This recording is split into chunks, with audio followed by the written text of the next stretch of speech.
asgarigan wuxuu ahaa geesi laga cabsado wuxuuna sameeyey mid ka mid a qaladadii ugu xumaa ee uu asgari sameeyo taariikhda waxaana xitaa ka carooday qaladkii uu sameeyey madaxdii Ingiriiska xilligaasi waana inaad ogaataa qaladka xun ee uu ku kacay asgarigan bal aan ku sharxo qaladka geesigan uu galay asgarigan waa muwaadin dhalad British ah kana mid ah askartii sida wanaagsan loo sharfi jiray ee Ingiriiska lagana baqi jiray wuxuuna ahaa geesi aanan la loodin karin laakiin halkan qalad ayuu galay sanadii 1918 intii uu socday dagaalkii koowaad ee dunida gilgilay ninkan wuxuu sameeyay qalad ilaa iyo waayadan la hadal hayo asgarigan dagaal dheer iyo daal kadib dagaalkii ay kula jireen Jarmalka isaga oo ku sugan qayb ka mid ah dalka Faransiiska heegan adagna ku jira habeen ah dhulku dhanna mugdi yahay ayaa waxa meel fog uu ka arkay qof ku soo socda isaga kuna soo wajahan si tartiib ah maadaama asgarigan geesi ahaa qorigiisa ayuu diyaarsaday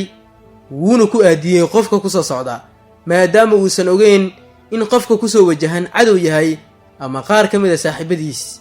qoriga ayuu ku aadiyay si tartiib ah ayuuna qofkii u soo socday ugu soo dhawaaday markii uu Henry ninkan asgariga ah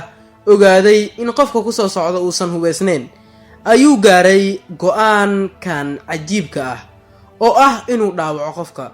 qofkii ayuuna dhaawacay qofka uu dhaawacayna wuxuu ahaa asgari Jarmal ah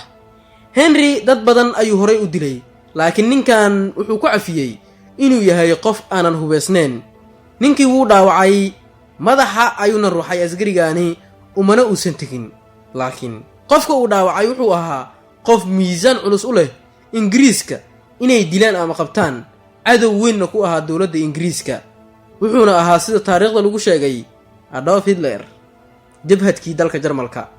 Adolf Hitler mar wax laga weydiiyay kiiskan ayuu sheegay inuu asgarigaasi badbaadiyay noloshiisa habeenkaasina uu ku sigtay in la dilo isaga oo aanan ka warhayn qofka uu ku wajahan yahay iyo meesha uu ku wajahan yahay xitaa buug ayaa laga qoray dhaawacii Hitler iyo dhacdadan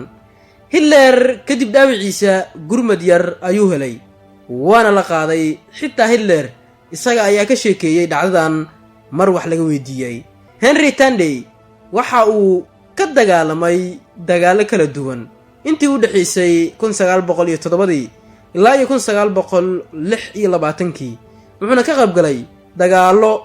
sida dagaalkii koowaad ee dunida dagaalkii Zoma iyo dagaalo kale oo uu ku helay bilado iyo abaalmarino kala duwan uu ku mutaystay geesinimadiisa iyo kartidiisa wuxuuna ka mid ahaa askarta sida gaarka ah dawladda Ingiriiska ee u sharfi jirtay ninkan kaalina ku lahaa ninkan askarinimada iyo in ciidan uu ku biiro waxa suurageliyay aabihiis oo ahaa asgari halka hooyadiis ay geeriyootay isagoo yar oo aanan aqli badan lahayn ugu dambeyn wuxuu geeriyooday 1977 isaga oo 86 sano jir ah asgarigan Britishka ah Ingiriiskana kaalinta ku lahaa geesiga ahaa 1977 ayuu dunida faaruqay inkastoo aanan la sheegin waxa ka dambeeyay geeridiisa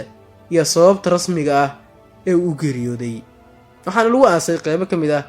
dalkaasi Ingiriiska asgarigii badbaadiyay Adolf Hitler jabhadkii dalka Jarmalka asgarigii qaladkii galay iyo asgarigii geesiga ahaa laakiin hal qalad darteed galay Henry Tandey muuqaalkiisa intan ayaan ku soo koobayaa like saar muuqaalkan kuna soo biir bartaan si aad u hesho muuqaalo joogto ah mahadsanidin dhamaantiinba